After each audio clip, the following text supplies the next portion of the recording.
What's going on, everybody? NotSoLiverXOX here, and COD Ghosts has been out for probably about 2 months now, and I think it's time. I've gone through about 2 procedures now, so I think I have logged enough time into the game to be able to equivocally give a summary of what I think of the game, at least thus far, in my first couple prestiges of having played a lot of the game and being able to give some positives and some negatives, and is the game good, is the game bad, my opinion. So that's what I'm gonna do. So yeah, let's get started, shall we? First of all, let's start with the positives about COD Ghosts. It has, in terms of comparing it to Modern Warfare 3 on the Xbox 360 version, it has graphical improvements. I know that's supposed to happen, but you know, it's what happens. It obviously has a massive graphical improvements based upon the Xbox One and the PS4. But that is something that you would expect out of a next-gen console for the graphics to be better. But you know, that's the generic thing. Probably the biggest benefit, positive for this game that I see is the fact that this game is very balanced in terms of weapon balancing.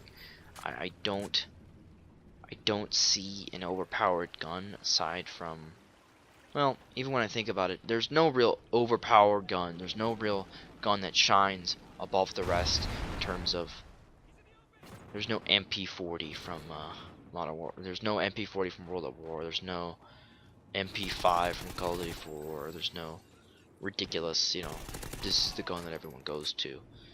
And that's good. I think they did a good job with the weapon balancing for the guns. I also like how kill streaks aren't ridiculously game-changing. Like, oh, I got a Harrier. Well, now I got an attack chopper. Well, now I got a nuke. Game's over. I win. You get a 7 kill streak. You win the game. I mean, that was Modern Warfare 2, but the air support in this game is a lot. Is dumbed down a lot. Air support in this game does not do much, which kind of makes the air superiority kill streak kind of fucking useless, because it doesn't do anything. Because there's no air support there's no air kill streaks for it to ever shoot down. Anyway, that's a huge benefit for me. I mean, there are some annoying kill streaks, like the fucking stupid dog that could use a nerf in more ways than one.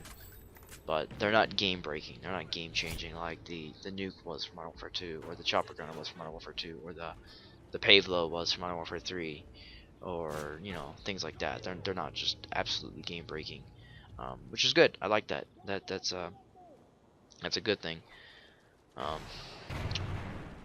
I also like how they did a good job with the character customization. I like the soldier customization. They finally did something that we all wanted them to do for like forever, since Call of Duty fucking 4.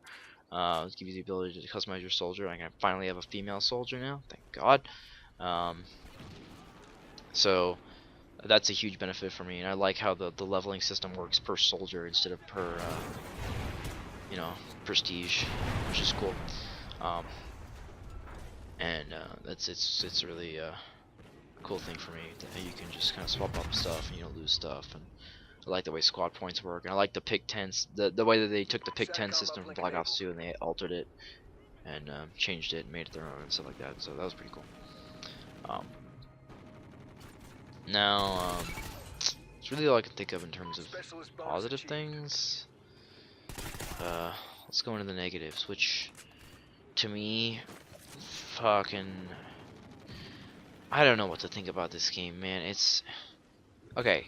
Let me just say this: is it just me, or the only guns that anyone uses in this game, the Honey Badger, the AK-12, the Remington R5, and the ARX? That's like all I ever see anyone use, and I'm guilty of it. I can admit I'm guilty of using the Honey Badger a lot. But it's like, um, you know, with the weapon balancing being as good as it is, the SC-2010 is a nice gun. SA-805 is an amazing gun. All the submachine guns in this game barely ever get used by anyone, and I love the K7.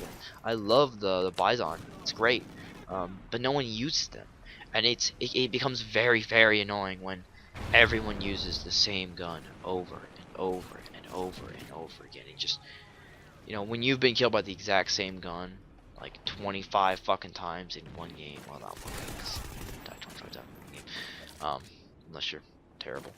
But if you get killed by the same gun like 25 times in a row, just getting killed by a honey badger and honey badger and honey badger and honey badger and honey badger, it becomes very fucking annoying. And that's not really a design of a game fault. That's a community fault, which is fine. It's just that has been aggravating me since day one. Is that those are the only 4 guns I ever see, with the exception of a couple of other ones. I barely see the SA-805 ever get used. I barely ever see any snipers or shotguns or marksman rifles, or the shield or the combat knife. I barely ever see any of that shit get used, and it's all just kind of wasted potential that is in the game and no one uses. As overpowered as it is, I never see the MSBS get used. I barely ever see that thing in game. So I mean, that's an issue to me, but I know that there's no way that the game developer can fix that. I know it's not their fault. But that's been an aggravating thing for me. The big elephant in the room for me though is the fact that the maps are just way too fucking big. I mean, I'm okay with some big maps. I'm okay with like having the occasional, like if they had the big maps they have in this game, like Stormfront and Strike Zone, it's fucking stupid. Stonehaven, the giant maps. If they had those maps and then they had some more small maps, like Strike Zone and like is it called Foundry? It starts with an F, but I don't remember what it's called. It's the one on the rail yard. And more maps like that, more maps like Prison Break and stuff like that. More not necessarily small maps, but medium maps. There are just so many huge maps in this game, like Octane. Why the fuck does Octane exist in this history of this game? It's just it's so frustrating to have to play a big map and a big map and a big map and a big map and a big map. Now, granted, there is DLC coming out a week from today. That first DLC pack, and that's supposed to have more smaller maps in it, and hopefully that will alleviate some of our issues with the big maps. But I don't know, that's just been a huge fucking problem for me, and I don't know. I want to see some DLC maps that are some smaller maps. Another big problem for me is that I prefer. Okay, let's compare this game to Modern Warfare 3. It is an improvement. Compare this game to Black Ops 2, though. It is a huge fucking disappointment. Okay. In Black Ops 2, if you're in a firefight with someone, you stand an opportunity to actually kill them, right? In COD Ghosts, if you see someone, you're in a firefight with them, you just melt and die and explode, and then you just kind of look at them, and then you're like, "Hi, how you doing?" And then you just die. And I don't know how. You just die. And that has been a massive problem with me, is that the bullets do so much fucking damage. You just get absolutely melted to nothing. If you even look at someone, they're fucking dead. And that fucking, that's annoying. That's really annoying. Care package ready for delivery. Other than that, I don't know.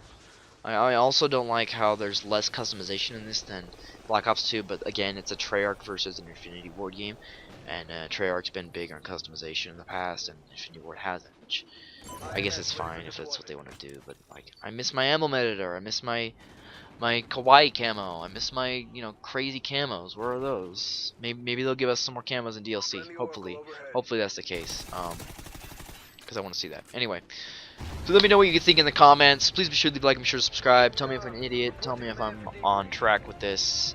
Tell me what you guys think about Call of Duty Ghosts. I think it's a good game. I think it's a bad game. Hope you all enjoyed. I'll see you guys later. Bye bye.